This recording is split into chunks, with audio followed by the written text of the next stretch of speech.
I just want to start out by saying, if this is the first time you've viewed my channel, or you've seen it around but you haven't really paid much attention, please go and check it out. I have like 100 videos, believe it or not, on microgreens. I've grown over the years. I've shown you guys everything I do. Sometimes my methods change. I may recommend doing something one way one day, and then you see another video and I change that a little bit and tweak it. That's because I change what I do as I learn new stuff. So go check out my channel, check out all the different content, different videos. If you like what you see, please give me a subscribe. Please leave a comment. I enjoy talking with you guys. Providing educational content is really my goal. Check out my links in my description. I'm an affiliate for True Leaf Market, and if you purchase anything through my link for them, that helps me out a lot. I have some other affiliate links in there for Amazon. None of my links cost you anything if you use them. It just helps me out. Go straight to the websites if you want. You don't have to go through my link, but that helps me out. So let's get on to the topic. Stacking microgreens and covering microgreens with soil. This is a question that comes up a lot. I think I've covered some of this in prior videos, or I definitely have in prior videos. But for some reason, I've noticed a huge uptick in people asking me, what microgreens should I stack? Which microgreens should I cover with soil?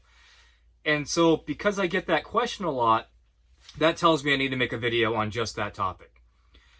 So that's what I'm going to do here tonight. I'm going to tell you all about which microgreens to stack, which ones not to stack, which ones to cover with soil, which ones not to cover with soil.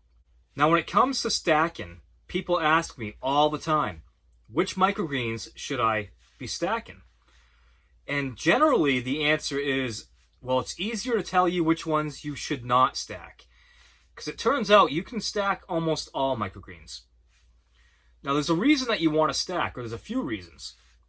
One is you get a more even germination, because all the seeds are pressed tightly against the soil. Another reason is that because they're pressed tightly to soil, the roots want to grow down instead of just like picking up the seed and making a strangly mess. Probably one of the biggest reasons for a lot of microgreens is that it saves space. So if you can stack up a whole bunch of trays, it takes up one tray, and you can start a whole bunch of microgreens in one little spot. So if you can stack them, you're going to want to. There's some, though, that I don't stack, and honestly haven't tried. I'm not even sure if you could, but so the ones I do not stack would be like amaranth, red garnet amaranth. I don't stack that. I don't stack red vein sorrel. I don't grow that a lot to begin with. I don't stack fennel, dill, basil. There's a few that I just never stack. And that's because they're really delicate microgreens, and I'm just afraid that by stacking them, it'll ruin them. But feel free to try. I should try as well. Then there's a few microgreens that you should stack. Sunflower, definitely should stack sunflower. Peas, definitely.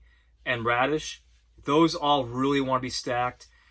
Buckwheat and borage, there's a whole slew of them that you really want to stack. But what you need to know, what's really most important, is the ones that you don't stack, because you can stack almost all of them. So like I said, there's only a few that I don't stack. The rest I do stack. Then there's those that you can stack or you don't have to stack. And some of those I use as a, what I call a cap tray. So when you're stacking up your microgreens, normally people would use a empty tray with a weight, like bricks or whatever, in that top tray. I don't do that because I have trays I don't stack anyway, so I use those as my final stack. So if I need to grow amaranth, I'll use that as a final tray, covered up with a blackout dome, upside down tray, and that will be my weight for the tray below it. So you can also use other microgreens, so things like kohlrabi, broccoli, cabbage. There's a whole bunch of things that don't really benefit a lot by being stacked. I still prefer to stack them, but if I need a cap tray, I will use one of those, like a basic salad mix, a spicy salad mix, arugula. There's a bunch of stuff that you can use as a tray that you're going to stack or not stack. And if you need a cap tray, grab one of those and just plant those in it for your cap tray of your stack. Now for seeds that I cover with soil. There's not a lot. I really don't like covering my seeds with soil, but there's some that really benefit from it. The main reason that you're going to want to cover your seeds with soil is to help remove the seed hull from the sprout, from the microgreen. A big one of those would be cilantro. Cilantro is a really difficult crop to grow. It's just, I call it a challenging or advanced microgreen. And almost anything I cover with soil, I call that like an advanced microgreen. So cilantro, the seed hulls are the biggest pain. And it also grows really slow, or it's really slow to sprout. After it's sprouted, it grows pretty quick. But getting that seed hull to release from the microgreen is the reason that you cover it with soil. So I use an 1/8 inch to a 1/4 inch of a really fine, light soil, and I'll cover my dry seeds, I don't soak them, and place that right over the cilantro seeds, and then I'll just mist that topsoil to get it kind of damp. I'll then place a humidity dome over the top of that, and it will stay that way for up to about 2 weeks. I don't uncover the cilantro until I think almost all the seeds have germinated. The majority, not all of them. After that, that tray, the blackout dome tray comes off. They go straight under the lights. You will see that some of that soil will get picked up in like clumps, and that's the biggest problem with covering with soil. And what I'll do is I'll take a spray bottle and I'll set it to like squirt gun mode, where you just get a single stream and just kind of break up those clumps. That really helps let the sprouts come up, and it's a lot better than using like your finger or a sharp object that could damage the microgreens. The water shooting out doesn't seem to damage them as much, and it kind of breaks up those clumps a little bit and lets the shoots come up. And over time, as they're under the lights and your bottom watering only, those clumps of dirt will dry up and just kind of like break up and fall down, and they won't be a problem. So the other seeds I do that with is Chard. I do it with beets. Those are pretty much the three I cover, would be cilantro, beets, and Chard.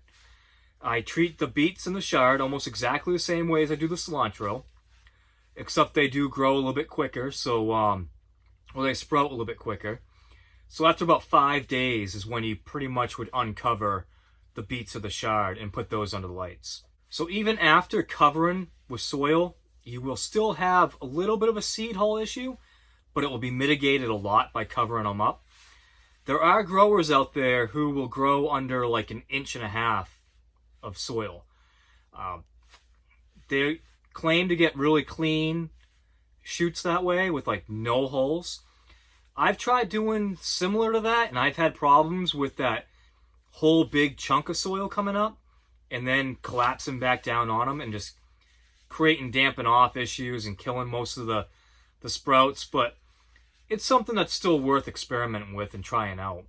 One of the issues though is that you're using like twice the amount of soil that you need to use to grow those microgreens. Soil is actually, believe it or not, one of the most expensive parts of growing microgreens, unless you're using something other than soil. But if you double up the amount of soil that you're using, then you're doubling the cost of soil for that tray. I generally grow in like 3/4 of an inch, 1/2 inch to 3/4 of an inch, and it's right around $1 per tray of soil. If you're going to cover your top layer in 1 inch, 1.5 inches of soil, well, now you're at $2 to $3 with the soil per tray. Maybe it's not a big deal if you're getting really clean shoots out of that without seed hulls, but it hasn't been my experience. So I think that's going to pretty much do it. I hope this wasn't too much rambling. I don't script my videos. This is all just me talking to the camera, or in this case, an iPhone. and trying to think of anything I know that I can help you guys out with on stacking trays and covering with soil. Hope you enjoyed it. I hope, like I said in the beginning, if you did enjoy it, you subscribe. Watch more of my videos, and I will be back around. Thank you.